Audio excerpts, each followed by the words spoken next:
The relationship was always going to end very publicly, but the tabloids perhaps missed the more important story that could shape Prime Minister Theresa May's final Brexit deal. I think it will depend on whether the economy does well or badly over the next 2 years. If she feels economic pressure, the forces of moderation will be strengthened.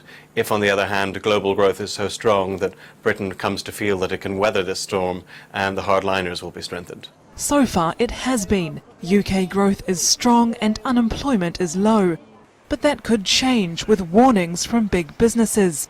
Ryanair has threatened to suspend flights between Britain and the EU in 2019 if the Brexit deal doesn't protect the single aviation market.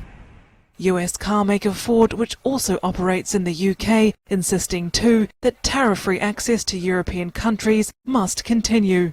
The best deal overall is clearly going to be retaining free trade agreements, passporting rights, but we are edging up towards that sort of cherry picking, which a number of senior figures within the European Union have said is basically impossible. Some say a so-called hard Brexit could improve the economy though, a weaker pound luring more investors and allowing businesses to operate outside a regime of EU rules. Then that makes business from a London perspective easier, and it makes it easier to attract other businesses or keep those big businesses here in London. But of course all businesses need consumers, the key drivers of the UK economy since the Brexit vote last June.